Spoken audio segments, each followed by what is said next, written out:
Hello everyone, this is everything you need to know about Fizban's Treasury of Dragons. Now, first off, the title. Fizban is a deep cut for Dragonlance. Fizban is this befuddling wizard that is an avatar of the god Paladine, that is a dragon as well. This is obviously like a very big wink and a nod towards all things Dragonlance, and there are a lot of Dragonlance-like things in this book, but as the name implies, this is all about dragons for the entire multiverse of D&D. This was headed up by James White, who has a long storied history with writing about dragon lore in D&D. James White very much expressed that this is a book that you can just open it up and use it right away. This book has dragon lair maps, it has dragon stat blocks, it has dragon-related monsters. There are a lot of different dragon associated creatures in this book, to the point where it's almost like a Volo's Guide to Monsters, in the sense that it's all about dragons and dragon culture and monsters and spells and subclass options and feats, everything like that. It's in this book. Now, monsters take up about a third of it. Another third is guidance for DMs on or tools for running dragons, and then the other third is a little bit DM and player options as well. They very much said they had a show and tell approach with this, so you are going to find a lot of tables, things like being able to roll and figure out different personality traits for a dragon that you are building for a specific adventure. There is still plenty of player-facing content. We are getting the 2 new subclasses that we saw in Unearthed Arcana earlier this year. The Drake Warden Ranger, which was fantastic, very well designed, very well received in the playtest feedback, as well as the Monk Way of the Ascendant Dragon, which again, probably my favorite monk in the history of 5th edition D&D. Very flavorful, and again, very, very positive feedback from the community in playtest. Both these subclasses will be in this book, as well as several feats, spells, magical items, basically lots of great content for players specifically. We are getting 5 gem dragons, as you can tell by the cover. Gem dragons were hinted at with the Sapphire Dragon stat block that they came out with that anniversary dice set for D&D, with this giant Sapphire Dragon miniature, if that's the word, amongst my Dwarven Forge. If you don't have any Dwarven Forge, I highly recommend it. It's amazing stuff to work with. And that also means that the Gem Dragonborn that we saw in Unearthed Arcana are returning as well, and also the metallic and chromatic versions of Dragonborn in terms of their origin will be in this book as well. So lots of great stuff for players. The Gem Dragons will be somewhat psionic focused and have unique breath weapons according to the type of gem that they are, and this of course carries on to the Dragonborn options you have to play as well. Now, what's interesting is they talked about alignment, and that typically Gem Dragons had been of a neutral alignment, and that is not going to be necessarily true for this book, and it's more a sense of them moving further and further away from alignment in D&D, which I very much agree with. They did show off a silver great worm, and the great worms are these ultra powerful dragons that are almost like gods themselves, very tied to the prime material plane, but they have echoes. They're so powerful that they have echoes on multiple worlds, and those echoes, these kind of reflections of these dragons, they exist on alternate worlds. All are aware of each other and all form one elder dragon combined. So if you've been watching the show Loki, this is a very good example of like there are a lot of variants, but in this case all the variants are aware of each other and share a joint mind and a joint existence.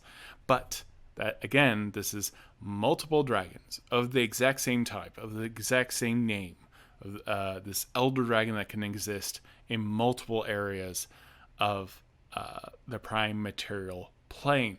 Kind of speaks a little bit to Tiamat having 5 heads, that any elder dragon can kind of have that ability themselves and to exist in more than one place at once. So it is kind of like godhood for dragons. They did use a lot of the technology that they were using for the more powerful mythic monsters that you saw in Theros, that particular book. So these great worms will have a challenge rating of 20 or greater, which is really, really exciting. So we are getting ultra powerful dragons in this book.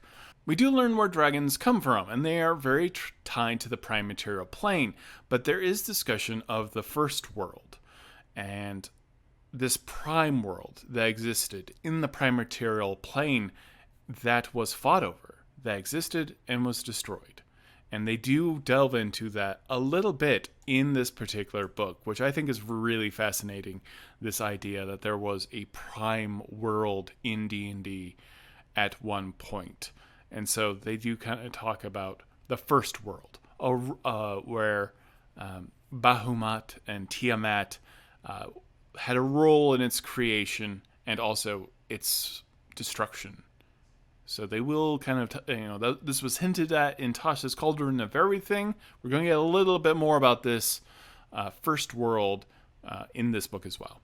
There are a lot of Dragonborn options in this book. I was very curious as to the existence of Draconians. There are going to be Draconians in this book as monster stat blocks. However, they will not be playable. Dragonborn exist in D&D for the use of getting that experience of playing a Dragonborn. But the Draconians, being that they are a horribly evil magical experiment done by evil wizards, are not going to be playable. That and the fact, as Jeremy Crawford put it, they do explode on occasion or, turn into acid or stone. So, yeah, Draconians, though, they will be statted out and monster stat blocks in this book, which is very exciting. You will not be able to play one necessarily. You will be playing a Dragonborn, and there are a lot of Dragonborn options. So I think that makes a lot of sense. They also showed off an ancient dragon turtle. This was massively cool artwork. It just kind of blew my mind. All of the artwork in this book, I think, very much captures the flavor that they did when you look at Rime of the Frostmane, Icewind Dale, where they're trying to capture with the art style how big these environments were and how desolate and how you don't quite know what you're looking at, that kind of fear factor. So this expression of fear and vastness that you found in that particular book with Fizban's Treasury of Dragons, I'm getting a very big sense with all this art that they just make you feel very small looking at this artwork, and the dragons are massive feeling, just hulking masses that are very evocative, like Godzilla versus King Kong, and for good reason. It really does show off the majesty of dragons and how interesting these creatures are and how fundamental to D&D they are, and it gives you a lot of tools to flesh out this, basically the sharks of the sky that are incredibly intelligent and live incredibly long lives and are virtually gods themselves. So this is all very exciting stuff. There's plenty of flavored text here, in the voice of Fizban, much like we've seen from like Xanathar's Guide to Everything or Tasha's Cauldron to Everything. With Fizban's Treasury of Dragons, that voice, because Fizban is such a befuddling wizard from Kryn, and an avatar of Paladine, they actually tapped Amy Vorpal to write for Fizban, which could not be more appropriate. I think Amy will absolutely have nailed that voice of that particular character. So again, we're getting feats, spells, subclasses, magical items, the Drake Warden Ranger subclass. We are getting playable Dragonborn, different types of Dragonborn. Way of the Ascendant Dragonborn Monk is going to be in here. Lots of great player options. Talking about the first world. Basically, a third of the book is dragon monsters or related monsters to dragons. Tons of content, lairs, different rules that you can apply to your dragon encounters.